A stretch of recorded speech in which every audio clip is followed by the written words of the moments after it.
فيديو. قبل ما نبدا الفيديو او نتكلم في اي حاجه، يا ريت تدعمني بالاعجاب وتعمل سبسكرايب للقناه وتعمل شير للقناه، وده هيساعد ان انا انزل فيديوهات اكتر واكتر. وتاني حاجه عايزه اقولها لكم، اي حاجه هتكلم عنها او اي صفحه هتكلم عنها بسيب لك اللينك بتاعها في صندوق الوصف تحت. النهارده انا جاي اقول لك بقى عن الاماكن اللي هتساعدك انك من ممثل عادي تاخدك لممثل محترف.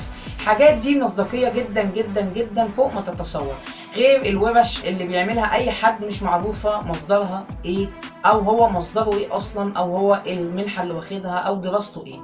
اول حاجه معانا هنبدا من من الحاجات اللي ورا خالص. اول حاجه معانا هي مسرح المدرسه. انت مش متخيل مسرح المدرسه ده مهم جدا، وبيبدا يبني فيك حاجات عن الممثل حلوه جدا لو انت بتتدرب مع حد فعلا كويس. وعندنا تاني حاجه، عندنا مسرح الكليه. مسرح الكليه ده بيبقى مثلا في كليات بتبقى ضد بعض بتعمل مسرحيات وبتعمل لهم مشروع تخرج، وبين المشروع التخرج ده بيتم اختيارهم بين المخرجين والمنتجين اللي بيحضروا مشروع التخرج.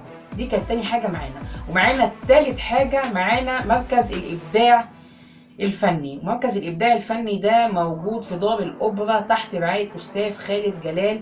حلو جدا جدا جدا، وده من الحاجات اللي انا عايز اقدم فيها بس مستني اجيب سن الورشه. ومعانا خامس حاجه وهي بتبقى الفرق المستقله. الفرق المستقله دي بيبقى مثلا حد دارس او عارف حاجات عن التمثيل كتير، فبياخد مثلا 10 او 15 فرد في قاعه، بيبقى بيدفعوا 15 جنيه كل فرد حق القاعه اللي هي حق تاجير بس رسوم القاعه. ودي دايما انا مش بفضلها لان ساعات بيبقى فيها نصابين كتير جدا جدا جدا.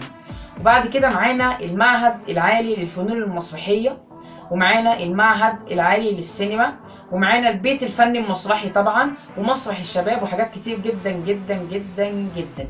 دي الاماكن اللي انا كنت جاي اقول لك عليها النهارده انها ممكن تساعدك من ممثل صغير لممثل محترف جدا جدا جدا.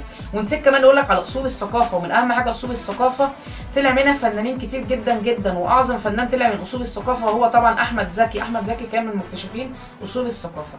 بس كده دي كانت حلقتنا النهارده، واحب اقول لك اي حاجه انت عايز تستفسر عنها او اي حاجه قول لي عليها في الكومنتات تحت. مع السلامة.